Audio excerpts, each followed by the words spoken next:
Hello Europe, it's William calling from wiwibloggs, and you're gonna have to forgive me if I'm breathless. That's because host broadcaster ORF has just staged the semi-final draw allocation for Eurovision 2015, and we now know which countries will sing in which semi-final, and where the big five countries and host country Austria will vote.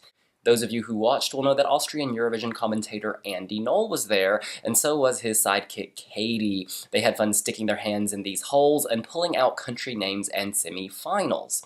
Now, let's quickly go through the semi-final draw results and see who's voting where and who's singing where.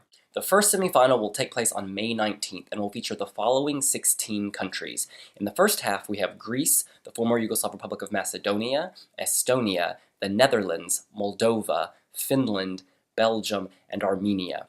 In the second half, we have Serbia, Denmark, Belarus, Romania, Russia, Albania, Georgia, and finally Hungary. The big five countries of Spain and France will vote in this semi, as will host broadcaster Austria. Now, if history is anything to go by, then this semi-final is definitely the stronger of the two. It features powerhouses Greece and Russia, who, regardless of what they send, have the historical voting power to make it through to the final. Another powerhouse here is Romania, which has never been eliminated since the introduction of the semi-finals. Looking at the roster, this semi is very much an Eastern affair. We've got 6 former Soviet republics. Moldova and Romania have each other, and there may be a Balkan bloc in FYR Macedonia, Serbia, and Albania. Can I get a hashtag block voting? Only the Netherlands, Belgium, Finland, and Denmark will be singing for Western Europe and Northern Europe. That's led Wiwi reader Noah to conclude that things do not look good for Treintje Oosterhuis. As he says, according to this, the Netherlands won't be qualifying with its cheesy entry. MTD seems to share the belief that Eastern countries will rule the roost. He says, I'm looking forward to Semi 2. The first one is already decided. Dutch Euro fans be like,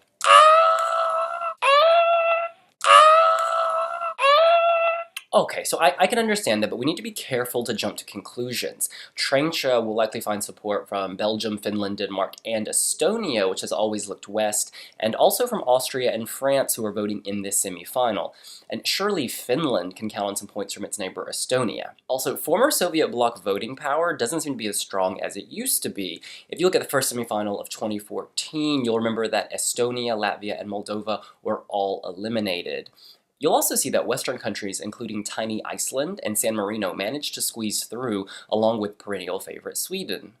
And as all of you Moldova buffs know, Russia is this far from war with Moldova, which is increasingly leaning west, so it's unlikely that Belarus and Russia will be throwing any points Moldova's way. Another interesting point is that Russia has never appeared in the second semi-final.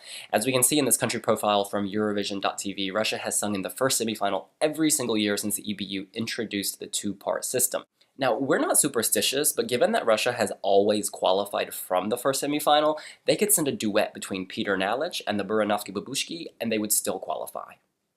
All you Warrior fans will be pleased to know that the two songs with the same name will be singing in different semi-finals. Georgia's Nina Sablati will sing her Warrior in the second half of the first semi, while Malta's Amber will sing her Warrior in the first half of the second semi. In a lot of ways, that's building a bridge, y'all. It also builds anticipation for the showdown during the final.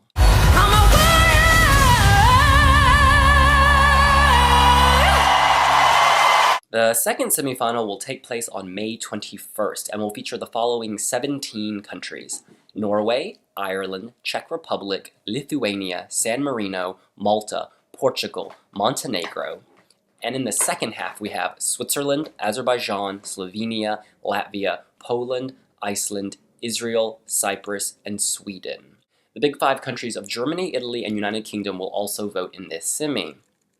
So this semi obviously features the powerhouses of Azerbaijan and Sweden, who, putting Anna Bergendahl aside, don't seem to be able to do wrong at Eurovision. But beyond those two, this is a pretty wide open semi-final. It's actually kind of refreshing to see all the underdogs grouped together as we have here. If you just look at the list, you'll see that there are several countries which have traditionally struggled, but seem to have a better chance this year. They are San Marino, Cyprus, Slovenia, Israel, Lithuania, Switzerland, Montenegro, and returnee Czech Republic. Now, if we had to guess the 5 automatic qualifiers, we'd say it'd be Azerbaijan, Iceland, Malta, Norway, and Sweden, with the remaining countries battling it out for the final 5 spots. Of course, there are some countries in the semi who have a few things going for them. The Czech Republic will likely benefit from having its neighbors Poland and Germany present, and surely the juries will be sympathetic toward the Czech Republic, which is returning, as the EBU will want to keep them in the contest.